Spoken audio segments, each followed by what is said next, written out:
네, 최근에는 지수가 다소 좀 고점에서 쉬어가고 있는 양상이 나타나고 있죠. 오늘도 전강 후약으로 약간은 쉬어가고 있는데 이럴 때 관심을 가질 수 있는 ETF는 어떤 것들이 있는지 도움 말씀 들어보겠습니다. 오늘 이 시간 한국투자신탁운용 ETF 마케팅팀의 김경목 팀장 나오셨습니다. 어서 오세요. 네, 최근에 국내라든지 주요 지수의 현황은 어떤지부터 궁금하거든요. 정리를 좀 해주신다면요. 네, 최근 글로벌 증시의 지수를 한번 살펴보겠습니다. 유럽 증시를 제외한 대부분의 지역 증시가 긍정적인 흐름을 어느 정도 이어나가고 있는데요. 미국은 주요 기업들의 호실적과 견조한 소비 지표에 힘입어 사상 최고치를 경신하는 중이고, 한국 증시는 뚜렷한 모멘텀은 다소 부족하지만 외국인 자금 유입과 차익 매물 소화, 그리고 업종 순환매가 맞물리며 견조한 흐름을 보여주고 있습니다. 중국도 무역 긴장 완화와 기술주 강세, 부양 기대감 등으로 상승세를 보이며 특히 항생테크가 최근 1주간 5.5%, 최근 1개월간 6.2% 오르며 상승폭이 컸습니다.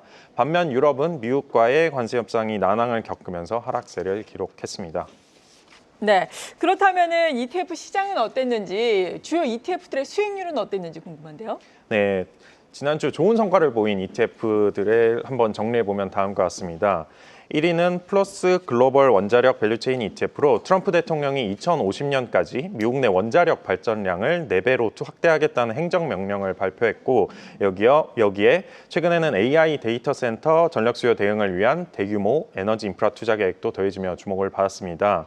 2위는 중국 바이오 기업의 미국 임상 진입과 또 규제 완화 기대감이 반영된 타이거 차이나 바이오테크 솔렉티브 ETF가, 3위에는 중국 테크주의 회복과 중국 정부의 휴머노이드 로봇 산업 육성 정책 기대감에 힘입어 코덱스 차이나 휴머노이드 로봇 ETF가 차지했습니다. 4위는 리게티 컴퓨팅의 양자 컴퓨터 오류율이 절반으로 감소했다고 발표한 데에 따라 양자 컴퓨터 관련주에 대한 기대감이 높아진 상황인데, 이에 따라 솔 미국 양자 컴퓨팅 탑10 ETF가, 5위는 국내 제약사들의 글로벌 기술 이전 그리고 임상 진전 소식에 따라서 타이거 코스닥 150 바이오테크 ETF가 올랐습니다. 그리고 6위부터 10위를 한번 살펴보시겠습니다. 플러스 글로벌 히토류 앤 전략자원 산업기술 ETF는 히토류 공급망 관련 이슈로 6위에, 그리고 라이즈 팔라듐 선물 해지 ETF는 관세 불확실성으로 안전자산 선호 심리가 강화되며 백금이랑 팔라듐 등 귀금속 가격이 상승하자 8위에 올랐고요. 또 원자력 테마에 투자하는 솔 미국 원자력 SMR ETF가 7위에, 그리고 중국 로봇 테마 관련 타이거 차이나 휴머노이드 로봇 ETF가 9위에, 그리고 국내 바이오 업종에 투자하는 타임폴리오 K바이오 액티브 ETF가 10위를 기록하며 주목을 받았습니다. 네, 이렇게 ETF의 수익률이 어떤 것들이 좋았는지 쭉 확인을 해봤는데 개인 투자자 여러분들은 이런 ETF를 실제로 사셨는지, 그래서 수익을 누리셨는지 궁금하거든요. 개인 투자자들은 어떤 ETF에 많이 관심을 가졌나요? 네, 최근 한 주간 개인 순매수도 한번 살펴보겠습니다. 국내 증시가 강세 흐름을 계속해서 이어가면서 개인 투자자들의 자금이 국내 주식형 ETF에 계속해서 유입되고 있는 모습을 보여주고 있습니다. 가장 많은 매수세가 몰린 상품은 코스피 200 지수를 추종하는 코덱스 200 ETF로 총 962억 원을 매수하며 1위를 기록했습니다. 또 코스피 200 지수의 일간 성과를 2배 추종하는 코덱스 레버리지 ETF를 332억 원을 순매수하며 4위에 이름을 올렸습니다. 뒤이어 정부의 주식시장 활성화 정책으로 이런 기대감이 반영되면서 플러스 고배당주 ETF가 490억 원으로 2위에 올랐고요. 또한 금융 고배당 종목 위주로 포트폴리오를 구성하고 여기에 커버드콜 전략도 함께 구사하는 코덱스 금융 고배당 탑10 타겟 위클리 커버드콜 ETF가 479억 원으로 3위, 그리고 타이거 코리아 배당 다우존스 ETF가 290억 원으로 5위를 차지하며 고배당 테마로의 자금 쏠림이 두드러졌습니다. 다음으로 6위부터 10위 순위도 한번 살펴볼 텐데요. 마찬가지로 코스피 200 지수를 추종하는 타이거 200 ETF가 276억 원 순매수하며 6위에, 국내 방산업종에 투자하는 코덱스 K방산 탑10 ETF가 268억 원으로 7위를 기록하였고, 또한 기준금리 인하의 기대감에도 불구하고 여전히 금리 변동성이 높은 장세가 이어지고 있는데, 미국 장기채에 투자하는 에이스 미국 30년 국채 액티브 해지 ETF를 255억 원 순매수하며 8위를 차지했습니다. 네. 이외에도 국내 증권업종을 담은 코덱스 증권 ETF와 은행 배당주 중심의 타이거 은행 고배당 플러스 탑10 ETF가 각각 9위와 10위에 올랐습니다. 네, 개인 투자자 여러분들이 순매수를 한 ETF들을 보니까 여전히 배당 마당이라든지 밸류업에 대한 기대감이 상당히 높은 것을 확인을 해볼 수가 있었고요. 그리고 방산 쪽도 관심이 지속되고 있음을 봤는데 파킹형 ETF에도 많은 자금이 들어왔다고 들었거든요. 네, 비록 순위권에는 들지 못했지만 최근 국내가 증시가 이렇게 급등하면서 약간 숨고르기 국면에 진입한 것으로도 보이는데 이렇게 투자자들 사이에서는 관망 심리 또한 나타나고 있습니다. 이런 단기적인 조정 가능성에 대한 우려와 함께 뚜렷한 투자 대안을 찾기 어려운 상황에서 파킹형 ETF는 단기 자금을 운용하기에 적합한 ETF라고 생각을 하는데요. 파킹형 ETF는 은행 예적금보다는 상대적으로 높은 수익률을 기대할 수도 있고요. 또 변동성이 낮아 안정적인 자산 운용이 가능한 장점이 있습니다. 또한 언제든 현금화가 가능하다는 유연성 덕분에 투자 타이밍을 고민 중인 지금이 안전하게 자금을 운용할 수 있다는 점에서 파킹형 ETF가 선호도가 높아지고 있는 상황인데요. 결과적으로 이렇게 시장이 불확실성이 이어지고 있는 상황 속에서 금리 인하 기조가 점차 부각되면서 단기 자금을 효율적으로 운용할 수 있는 수단으로 파킹형 ETF에 대한 수요는 계속해서 이어질 것으로 보입니다. 네, 이에 따라서 파킹형 ETF 인기가 있다라는 부분이었는데 사실 이번 주에는 많은 기업들이 실적 발표를 하고 미국에서도 우리 시간으로 내일 새벽이면 테슬라의 실적이 발표되고 다음 주 같은 경우에는 FOMC 회의 같은 경우에도 우리가 기다리고 있는 상황인데 이런 이벤트들을 앞두고 어떤 ETF에 관심을 가지면 좋은 걸까요? 네, 이번 주는 미국 주요 빅테크 실적 발표를 시작으로 유럽 중앙 회의라든지 FOMC 그리고 미국과 유럽 간 상호 관세 협상이 아직 남아 있는 등 시장에 큰 영향을 줄 수 있는 이벤트들이 아직 많이 남아 있습니다. 그에 따라서 변동성이 크게 확대될 수가 있다고 보고 있는데요. 특히 FOMC에서는 기준금리 인하 여부에 대한 시장의 기대가 약간 엇갈리고 있는데 그래도 동결이 좀 힘을 얻고 있지만 기준금리 인하 시작 시점에 대해서는 다수의 전문가들이 9월을 예상을 하고 있는 상황인데 다만 차기 연준 의장의 지명 여부나 관련 발언에 따라서 통화 정책의 불확실성이 커질 수도 있다는 점은 한번 참고를 하셔야 될 것 같고요. 이처럼 변수와 노이즈가 많은 시장에서는 지나치게 방향성에 베팅하는 것보다는 방망이를 좀 짧게 잡고 가져가는 신중한 대응 전략이 좀 중요해 보입니다.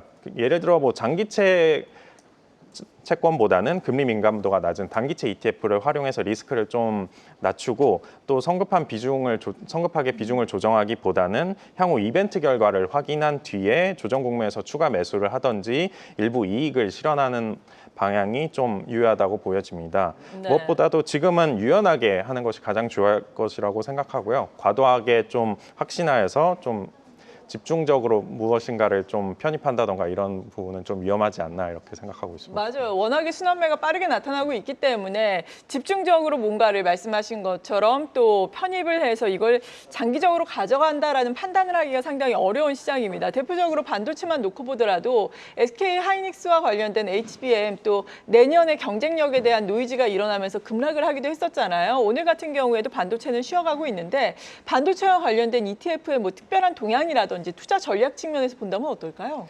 네, 요즘 말씀하신 것처럼 시장은 섹터에 한 가지 좀 오래 네. 머무르기보다는 이슈나 모멘텀에 따라서 빠르게 바뀌는 순환매 흐름이 두드러지고 있는데요. 실제로 2차 전지도 좀 요즘 핫했고 제약, 바이오, 방산 등 다양한 테마가 단기간에 주목받고 또 최근 미국 스테이블 코인 법제화 논의가 본격화되면서 디지털 자산 관련 종목들도 강세를 보이고 있는데 이처럼 테마가 빠르게 바뀌고 있는 상황 속에서는 특히 반도체 섹터가 말씀하신 것처럼 변동성이 커지거나 혹은 조정을 받는 상황인데 ASML 실적 쇼크나 골드만삭스의 부정적인 리포트가 시장에 영향을 주면서 반도체 비중 축소 의견도 일각에서 나오고 있는 상황인데요. 특히 SK하이닉스에 대해서는 경쟁 심화로 내년 영업이익이 다소 둔화될 수 있다는 분석이 나오면서 투자 심리에 부담을 주고 있는 상황입니다. 다만 반도체 섹터는 부정적으로만 보기는 좀 어렵다고 생각하는데요. 삼성전자는 최근 사법 리스크 해소 이후 주가가 안정세를 찾고 있고 또 미국이 중국에 대한 인공지능 칩 수출 규제를 일부 완화하면서 엔비디아의 실적 기대감도 살아나고 있습니다. 무엇보다도 내일이죠. 오는 24일에 발표될 SK하이닉스의 22분기 실적은 시장의 반도체 심리를 좌우할 수 있는 중요한 변수라고 생각합니다. 시장에서는 최대 9조 원대까지 영업이익이 나올 수도 있는 기대가 있는 상황인데 발표 결과가 예상에 못 미칠 경우에는 단기 조정이 올 수도 있겠고 반대로 기대치를 상회할 때는 저가 매수의 기회로도 작용할 수 있지 않을까 이렇게 생각하고 있습니다. 네. 그리고 또 하반기 들어서 그동안 또 숨죽여 있었던 2차 전지와 관련된 종목들이 주목을 받고 있는 상황이잖아요. 오늘 같은 경우에는 좀 쉬어가고 있지만 그래도 또 일부 2차 전지와 관련된 종목들은 상승 탄력을 이어나가고 있거든요. 이 부분은 어떻게 보십니까? 네, 하반기 들어서 반도체 말고도 2차 전지 업종도 다시 주목을 받고 있는데 그 배경에는 아무래도 중국 정부의 개입이 있겠습니다. 최근 시진핑 주석이 국가 차원에서 전기차, AI, 데이터 센터 등 신산업 분야에 대한 과도한 투자를 제어하겠다고 밝힌 바가 있고요. 과잉 공급 문제를 직접적으로 통제하겠다는 의지를 나타낸 만큼 글로벌 시장에서는 국내 배터리 업체에 유리한 환경이 조성될 수 있다는 기대가 커지고 있는 상황입니다. 또 하나 주요한 변화는 바로 리튬 가격의 반등입니다. 글로벌 리튬의 공급의 중심은 아무래도 중국인데 이 중국이 생산 조정에 나서면서 공급 축소 우려가 부각되고 또 이는 가격 반등으로 이어지고 있습니다. 이에 따라서 양극재를 비롯한 2차 전지 밸류체인 전반의 수익성 개선 기대감이 커지면서 주가 상승을 견인하고 있습니다. 여기에 미국이 중국산 흑연의 반덤핑 관세를 예고한 점도 주목할 만한데 이런 상황에서 포스코 퓨처엠, LNF 등 대형 종목으로 외국인 수급이 집중되고 있는 것도 좋은 관점이라고 볼 수 있겠습니다. 네. 다만 현재 주가는 이러한 기대 요인들을 다수 반영했기 때문에 좀 지나친 낙관은 경계할 필요가 있지 않나 생각합니다. 네. 그리고 최근에는 또 특징이라고 한다면은 레버리지나 인버스 ETF에 대한 거래가 급증하고 있다라고 들었거든요. 업종별로 또 레버리지 ETF라는 상품들도 많이 나오고 있는 상황이라고 들었는데 이 부분에 있어서 투자에 유의해야 할 사항은 없을까요? 네, 레버리지랑 인버스 ETF를 투자하실 때 네. 반드시 음의 복리 효과를 좀 기억하셔야 될 것 같습니다. 레버리지와 인버스 ETF는 특정 기간의 수익률을 추종하는 것이 아니라 일간 수익률의 일정 배수를 추종하는 상품이기 때문에 기초지수가 오르락내리락 횡보할 때 오히려 손실이 누적될 수도 있고 장기간 보았을 때 기대한 것과 다른 성과가 좀 누적될 수 있는 점도 유의하셔야겠고요. 이 상품이 많은 거래가 이루어지고 좀 자산 규모가 늘어날 경우 이 상품은 파생 상품을 활용하는 ETF다 보니까 파생 상품 시장에 영향을 줄 수가 있습니다. 그렇기 때문에 레버리지 인버스 ETF도 이 자체 변동성이 커질 수 있다는 점은 같이 보셔야 될 것 같습니다. 네. 그리고 앞으로 관심을 가질 만한 ETF 테마는 또 어떤 것들이 있을까요? 네, 아무래도 역발상 투자가 좀 중요할 것 같은데 네. 그간 고금리 기조로 좀 힘든 시기를 보냈던 리츠와 또 중소형주가 있다고 생각하고 있습니다. 중소형주 같은 경우는 대표 지수라든지 빅테크에 좀 집중한 경향이 좀 두드러지고 있는데 미국 우선주의, 내수 진작 정책, 제조업 미쇼어링 등의 여러 정책이 맞물렸을 때 대형주와의 밸류에이션 갭이 벌어진 만큼 이 중소형주에 대한 저평가 매력이 있다고 볼 수도 있고요. 농업 테마도 한 가지 같이 보시면 좋을 것 같습니다. 아무래도 원자재 측면에서 에너지와 산업금속 위주로 좀 많이 보셨을 텐데 전 세계적인 기후변화 리스크라든지 식량 안보 이슈가 다시 불거진다면 농업 ETF 또한 같이 언제라도 반등할 수 있지 않나 이렇게 생각합니다. 네. 마지막으로 신흥시장까지 함께 보시면 좋을 것 같은데요. 좀 아무래도 트럼프 관세 정책 우려로 좀 최근 신흥국 시장에서 자금이 빠졌지만 그래도 다양한 인플레이션 둔화 혹은 원자재 소외 등 다방면에서 기회 요인이 있기 때문에 같이 한번 보시면 좋을 것 같습니다. 네, 그렇군요. 농업 ETF, 거기에다가 신흥시장 ETF도 이제 서서히 관심을 가질 수 있을 만한 상품이다라고 소개를 해주셨습니다. 오늘 이렇게 ETF 동향 알아보면서 주요 ETF에 대한 투자 전략까지 자세하게 들어봤습니다. 한국투자신탁운용 ETF 마케팅팀의 김경목 팀장이었습니다. 고맙습니다. 계속해서 다양한 경제 이슈를 알고 싶다면 구독과 좋아요, 알림 설정 부탁드립니다. AI 캐스터 권미정이었습니다.